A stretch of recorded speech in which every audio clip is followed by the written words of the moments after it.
Good news, everyone! Before we get to the final thoughts, I just got up this morning and read a post from Jamie Stegmaier, Mr. Stonemaier Games himself, and I thought it was such a big deal that it warranted an update for my final thoughts. Because what's going to happen is, as you continue watching, you are going to see me talk a bit about the problems I've had with the physical components of this game, specifically the sand timers, one of which has a tendency to get stuck. And it turns out I was not the only reviewer who got a pre-release copy of Pendulum and ran into this same problem. Well, Jamie has gone back to Panda, the board game manufacturer. They've done a lot of back and forth, and apparently they have been able to identify whatever the issues were in the production, this early production we've got, and they are now confident that folks who get the final retail edition, there is an incredibly minuscule chance of timers getting stuck. They pretty much resolved whatever the problem was. I forget, it was something like there is now less than a 1/4% chance that you might run into trouble. And that means pretty much you can get this without having to worry about sand timers going bad. Although, if you are somebody in that incredibly tiny sliver of 1/4%, Jimmy also wants to remind everybody that Stonemaier has always been very, very proactive about providing replacement parts if something does go wrong. So, as for the game itself, well, you can watch my run-through and decide if it looks like fun, or you can hear what I and other reviewers think of the gameplay, but it would appear one issue, the production quality, has been resolved, and so, like I said, that is very good news. And with that out of the way, let's get to the final thoughts. Hey everybody, final thoughts, time for Pendulum, and I gotta say, folks, well, before I gotta say what I'm gonna say in my final thoughts of this, I feel like I should spend a little bit of time talking about the embargo, because if you're seeing this years from now, what is this today? It's the end of July 2020. You might not realize that I actually put a run-through for this up a few weeks ago. And I mentioned at the time I couldn't do my final thoughts until an embargo had lifted. And I don't think there's any problem with that. In fact, I think it's fantastic. I think it's best for everybody that this embargo has been put in place, and I'll tell you why. But I wanted to mention this because over the last few weeks, I've just gotten tons of people complaining about how embargoes are evil. It's a con, it's a sham, it's chicanery of the highest order. That Stonemaier would stifle me, would muzzle me, and not let me put the word out so that they could rob from you. I'm sorry, folks. It's just absolutely ridiculous to me, because the fact that Stonemaier incurred extra expense to ensure that myself and a lot of other reviewers could get review copies of this many weeks early. Much earlier than we normally get games. And the only thing I request is, please don't actually put your review up until such and such date, which, by the way, is well before anybody has to put money on the table. Pre-orders are not available for this today. They won't be available for another week or so. So, nothing was held back from gamers. Gamers will get full review opinions before they have to lay down money. So it's not like movie embargoes where the movie's been out for a week before reviewers are allowed to give out their reviews, so they hope they get suckers in. You can't put your money on this today. So, but what did happen is, because I've had this game in my house for almost 2 months now, I have played Pendulum more than any game since Tapestry, actually, which was another game from Stonemaier that came out last year and did the same thing. I have ended up playing this almost like a legacy game. I've played it 9 times now, with lots of different combinations of the characters. I've played it real time, I've played it turn-based, I've played it solo, I've played it with my wife, and that I was able to do that because of the embargo. Because without an embargo, if I had gotten this game in 6 weeks ago, Jen and I, we would have played it a few times, probably just a couple of times at most, and then I would have done the video and I would have moved on to the next thing, because that is the reality of life for a board game reviewer. We are all trying to get our content out as quick as we can so we can then move on to the next game, because we've got a big mountain of games. So I'm very thankful for a publisher who gets me a copy of a game really early and then gives me the time through the embargo mechanism to really dive deep on it. It's a good thing, and I just wanted to throw that out there for people who still are complaining that it's evil that somehow I was censored When in fact, no, I was given the time to breathe and really experience this game. So anyway, embargoes in the board game industry are a good thing. And with that out of the way, what do I think, having played the game so much now? I like it a lot, but this is a very, very surprising game. Because on the surface, this is presented, first and foremost, as a real-time competitive worker placement game, where you've got these hourglasses and you are racing against the clock to try to get your workers to the right place at the right time, and once they've done their work, you are already strategizing what's the next thing I'm going to do with them, because when these eventually flip, they come free and I can send them someplace else. You've seen something similar to this in Tale of Pirates and Kitchen Rush and Rush MD, but those are all cooperative games. Taking those ideas and bringing them into a competitive game is really, really sharp. And I should say, it's very well done here. But the surprise to me is I prefer this. I hugely prefer this as a turn-based game with the timer track.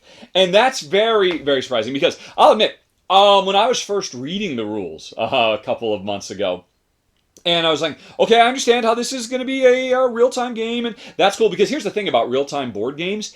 Generally speaking, because there's so much pressure on you to respond to the timers and whatnot and make snap decisions and live with the fact that sometimes you make bad decisions, where if you just had time, you could always make the right decision. The thing is, real-time games like Escape, Curse of the Temple, or the other ones I just mentioned, generally have very simple decisions to make. And the challenge of the game isn't in the depth of the decisions and the consequences of your actions. It's more on, can you make those decisions fast with a high degree of efficiency and accuracy, because sometimes you won't. Sometimes you'll feel so much pressure that you just make the wrong choices, and then you've got to deal with that. And that's where the fun factor comes in for an Escape, Curse of the Temple, or Fuse, or Flatline, or all these other games that are out there. And again, most of the time they're cooperative. It's rare that they are competitive. At least, unless you're in like the party sphere, which I'm not into party games at all. So, I read the rules for this and I can see, oh yeah, this is a really simple game. If the hourglass is here, that means I can send workers over there. But once the hour comes over here, they work, but then they're stuck. But now this area is available to go. Really simple, and the actions themselves are very simple. They're mostly just send a worker there to either get resources or spend one type of resource to get another resource, or trigger a little mini engine if you have built up some of your engines. Really simple stuff, and it needs to be that way. And I should say, this works very well as a real-time game. But when I was reading the rules and I saw at the end, oh, by the way, we ship with a way to play this turn-based. And I thought, oh man, that's going to be crap. Because of the nature of real-time board games, you are supposed to have really simple decisions. If you were to play a turn-based version of pretty much any real-time board game out there, and you really had time to think through all the choices, you would realize the game is childishly simplistic. That's true for almost all of them. And I thought, well, okay, I guess that's nice that you included this, but nobody's going to want to do this because it will be too simplistic.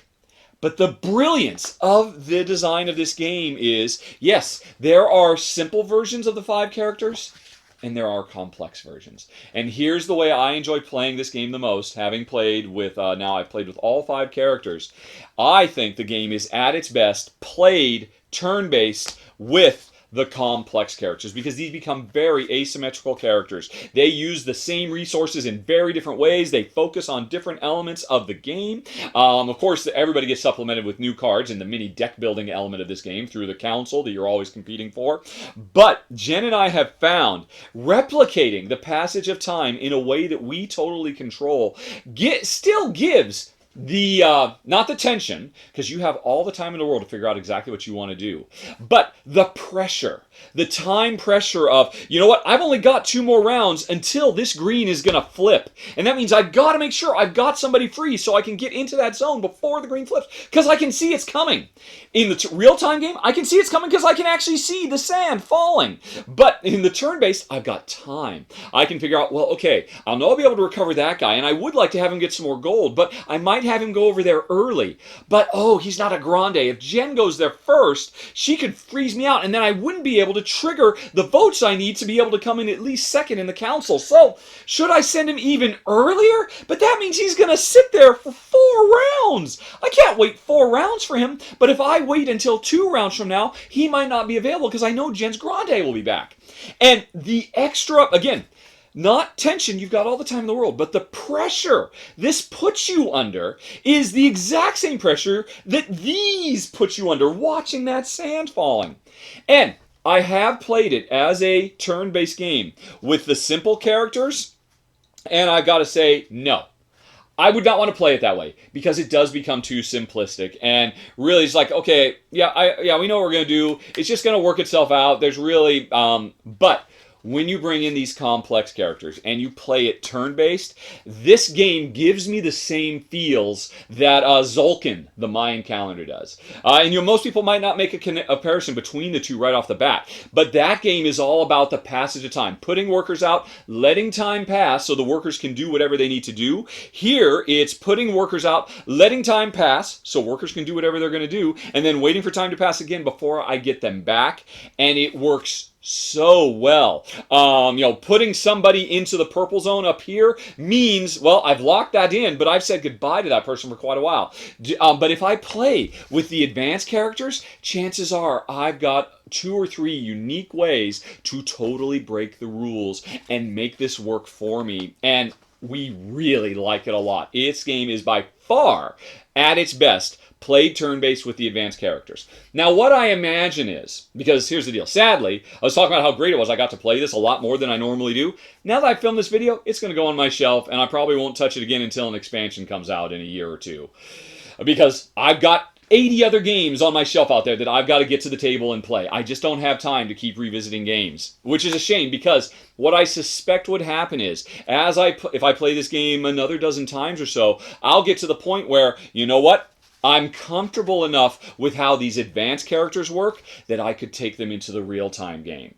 And that then becomes something really special. Because most real-time games, like the ones I've mentioned before, never get really deep or interesting. They always have to keep things simple. But this game has introduced the idea of basically training wheels. You can learn the real-time rhythm of the game using the simple characters. You can learn the complex characters in turn-based. And as you become more expert at this game, you could then take those advanced characters into the real time and have something that nobody else has ever done. A fairly heavy, crunchy Euro with a timer. Now, I admit and understand a lot of players out there don't want that. A lot of players saw the sand timers and tuned out, and it's a real shame because you don't have to use these. You could literally just use meeples and just move the meeples back and forth. If this game hadn't come with actual sand timers, but it just come with sand timer meeples that we're just using and had only come with the advanced characters, this would have been a rich and robust enough game that I would recommend it, and it would be a keeper for me and Jen because we love these characters. Even though we're doing simple actions of just harvesting resources and converting them into other resources, the complexity that comes with these advanced characters is so interesting, and again, so asymmetric. The pacifist never uses military the entire game. A whole 20% of the game gets turned off for this character, but it means they become much more powerful in other modes. I mean, there's just fundamental game changers for all the characters, and I love it. And Jen and I have definitely enjoyed it the most turn-based with the advanced characters. And now that's not to say we didn't really enjoy it as a real-time game too, because we really enjoy real-time games. And let's talk about that a little bit, because I've really spent most of my time talking about the turn-based, which I felt like I have to get that across, because most people don't even seem to realize that this game comes with a turn-based option. And I totally understand why even if people do realize it, they might expect, like I did, that it's just a meaningless variant inclusion that does not really... Because why would you ever want to play Escape, Curse of the Temple, real time? The game would become too simple. But they had the brilliance of including deep, complex gameplay that you can play turn-based. But let's talk about the real-time game.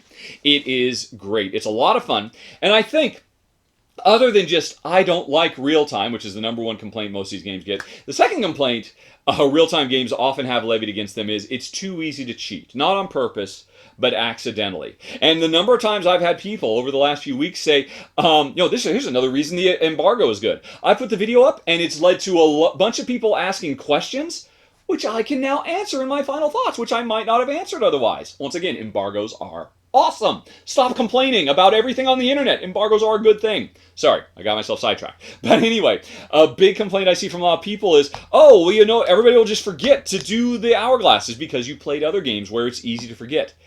That idea of accidentally or purposely forgetting to flip hourglasses and letting them sit there even though they're empty, that's actually part of the game. There will definitely be moments where I I've set myself up. I want this to flip as fast as it can.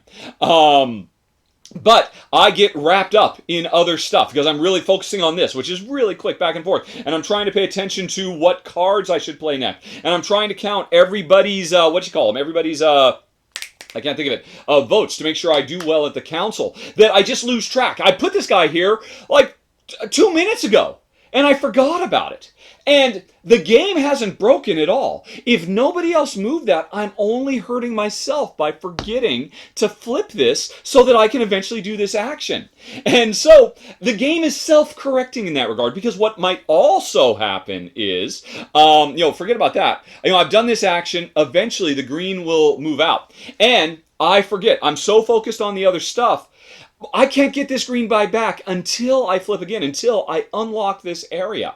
I am incentivized to keep checking the hourglasses. Because don't forget, that guy who got me those popularity points like 2 minutes ago, I've totally forgotten about him. If I would just flip this. But here's the interesting thing. I might be waiting. This guy might, and I'm waiting for this guy to come free.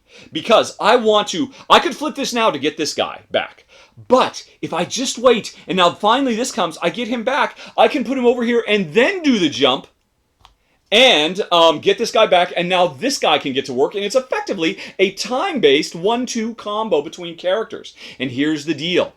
Other players might, I'm waiting. I don't want this to flip yet because I want to wait till I get a guy here, but I got to wait for that other guy to come free. Please, nobody shift that. No, but then if somebody else shifts it, then I'm like, I missed my window. So, the brinksmanship that comes up in the real-time game is quite unlike anything else I've ever seen. Constantly keeping an eye, and in the back of your mind saying, boy, I could flip that right now. Here's the other thing, too. Often, I see this is empty, I see it's ready to flip, I wait for my thing, and what I'll do is, I'll put a guy down and immediately flip. Because everybody else missed it. Everybody else forgot to check. And because I paid attention, I was able to get in, and now I've got a green action, and everybody else has to wait 2 minutes because they weren't constantly aware. And that creates a very, like I said, a really unique real-time game, quite unlike any other. And it completely undoes the very common complaint of, it's really easy to forget to flip sand timers. If you forget to flip sand timers, but I don't, I'm going to win the game because I've got more situational awareness and I can use this to best advantage, whereas I can be proactive, where if you're not paying attention to these sand glasses, you're being reactive. And I think that is so cool. And I would love to get to the point where I could play the heavy characters I really love with this extra wrinkle that's thrown in, that time doesn't move forward in a fixed, easy to manage way, but instead is fast and messy and all of that. But again, I have to reiterate, you could play this game over and over and over again, happily never paying attention to the sand timers at all. Played in the real time. It's real. It works. It's not an afterthought. It's not just, let's just try to placate people who hate real time and we'll throw this in, and it's not play tested. To me, this is the heart of the game. And the sand timers are the wrinkle, are the variant that you can use if you want. And I should say now, as much as I love this game, I've got one big complaint, and it does have to do with these sand timers. This little monster has got a problem. I know I am not the only one who have gotten these advanced pre-releases, so I don't know if this is unique to the advanced pre-releases or if it'll happen with the real. This thing, sometimes the sand just stops. I can see it going now. I have actually, man, green really should have flipped by now. What is... It hasn't. And I bring it up and I look to the light and, oh my God, it stopped. It's gotten stuck on a grain of sand. And I shake it, nothing. And I shake it, nothing. And okay, there it goes. How much time did we just lose? Did we just lose a minute? And it's interesting. That has never happened with this one. When we first got it, it was happening with the purple.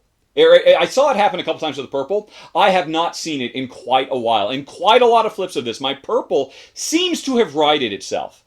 But my green still, at least, I don't know, once every 6 or 7 flips, it'll get stuck. What has happened is I have gotten into the habit, which I wasn't at the time when I filmed my run through, but I'm now into the habit of every time I place this, I shake it, and put it down hard, so we've gotten into the habit of not putting our meeples down so that they don't bounce around. I don't know. I think I need to contact Stonemaier. I'm going to let it see. Maybe it'll work itself out eventually and it'll get reliable. But considering the fact that it hasn't been so far, I might have to contact them at some point and request a replacement green timer. That's a problem. Now, with everything I just said, though, of course, it's not a problem for me because I don't care if I never play this game real time. I enjoy it predominantly as a turn-based game. But if I were to get a chance to play it more to where I could get true mastery of the heavy characters, oh man, good old Gamble the Insurgent as opposed to the Briber, the simple one versus the complicated one. If I get a chance, I will want to ensure that, like I said, the purple one did eventually right itself. I can see it's still working now. And the green one, it's working. It's working now, but will it continue to work? I don't really know. And when I do play real time, which I've mostly done solo now, which by the way, if you didn't watch my extended, watch the extended. The solo is great. Who ever heard of a real-time board game that has a really good solo mode? But this one does. It works so nicely. You know what? I think it's stopped. Yep. It's happening right now. There is no sand falling because I just flipped it and turned it. I didn't do the shake, shake, shake, stomp. And yep, I can see it's going again. So this is a problem. And that might be something you want to look into. There is a solution. It was stuck, so I just went shake, shake, stomp, and it worked. Whereas before when I did a normal flip, it didn't. And I don't know if that's a unique problem. I would certainly like to hear from more people because... hold on. It has stopped again. So even my shake, shake, stomp, I'm going to need to get a replacement for this one. I think, and I'm really worried for Stonemaier. I hope this was something that was unique to our pre-release copies. Because, Stonemaier rushed to get them to us so that we could have a nice big couple of months of a big juicy embargo so we could really play the game. And I've played the game a lot. And as a result, I've seen a physical component problem. Which is a shame, because actually all the other physical components are great. I have seen some people who watch my video now, yay for embargoes, I can actually comment on the comments from my video who complain about the look of the game, and I understand. One thing I would say is, for people who are disappointed that the actual graphic design of this game it's a wooden table with parchments of maps and, different locations I can just put stuff. Really, when you're playing, you are completely ignoring. Everything disappears except for the boxes I can put these workers in and the boxes that indicate what I do. And I can understand why, if you're not playing the game and you're just looking at me play the game in my run-through, that it looks a bit dry and barren. There's nothing really cool or exciting. It's not evocative, because what this more does is it actually puts you in the role of being a nobility middle manager just trying to make stuff happen. And this is where you would be. You would be sitting at this desk looking at your parchment map, looking at the filigree rolled out that has to do with the council and stuff like that. I get why, if you're not playing the game, it's not the greatest to look at. All I can say is, when you are playing the game, this board is great. It does exactly what it needs to do, which is give you the information in a very clear and easy to visually parse way without overloading you with a bunch of gobbledygook, a bunch of really beautiful detailed world information or something like that. So I like the look of the game. I really like the look of the character art and stuff like that. But I think that's one of those things that it's very easy to assume it looks worse than it is if you're just watching somebody else play. So that's something to bear in mind as well. But yeah, folks, I think that's it. Those are my final thoughts, and they are much more final than my traditional final thoughts for Pendulum. I want to say thanks so much for watching. Have a nice day, everybody. Talk to you later. So long. Bye-bye.